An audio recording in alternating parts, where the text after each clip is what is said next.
紐約衛生局喺紐約時間3月5號宣布一種罕見皮膚感染海洋分支桿菌感染嘅新爆發。呢種感染影響到對曼哈頓、布魯克林或皇后區唐人街嘅市場嘅活魚、生魚同埋海鮮進行處理嘅人。美洲中華醫學會會長鄺立中醫生係最早發現該問題嘅醫生。海洋分支桿菌係由處理新鮮魚類引起㗎。症狀開始時係手部出現膿腫，然後喺手同埋膊頭產生多發性病變。情況嚴重時，感染可以蔓延到手部嘅神經同埋肌腱。感染之後，可能喺幾個星期或者幾個月先會變得明顯。該發現獲得咗紐約市健康和心理衛生局嘅協助。衛生局就此問題向唐人街海鮮市場嘅顧客發出警告，迫切要求相關人員做好防護工作，以及喺有相關症狀後及時尋求治療。我想呢個社區知道我哋而家見好多病人係洗魚整親嘅手會發炎。我哋以前或者一年見一次，而家忽然間呢幾個月見咗幾十個人都係咁樣發炎。所以你係有整親嘅手，最好係揾翻你嘅醫生。第一係洗乾淨個手，咁啊第二去睇翻你嘅醫生，睇下入邊仲有冇魚骨喺度，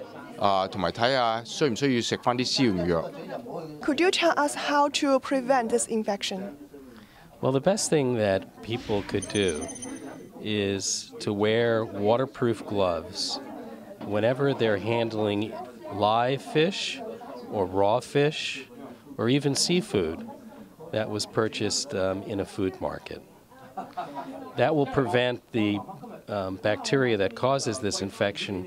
from entering into any cut or abrasion or break in the skin that could result in an infection. The other thing they can do is to be sure to see a doctor, either their regular doctor or skin doctor or a doctor who specializes in infectious diseases, if they think they have an unusual skin problem on their hands or on their arms that might be caused from this bacteria that infected them after they were exposed to the fish or the seafood. 您好，刘医生，请为我们介绍一下这个病的历史。这个病菌呢是最先发现是1926年，他们发现在鱼的身上分离出这个细菌出来，一直到没有人注意这个问题，一直到了1951年的时候，他们发现在很多游泳池的感染，从游泳池，因为那个时候的卫生不是那么好，那么到了1962年的时候呢，他们在鱼缸里面发现，就是说在很多人在换水啦、清理鱼缸的时候被感染这个细菌，所以这是一个非常有趣的事情。那么这个病呢，到现在就是说，我相信是在社区里面很久很久，只是一直都没有人注意，就常常被误诊了。你好，孔醫生，請為我們談一下你的最新的研究。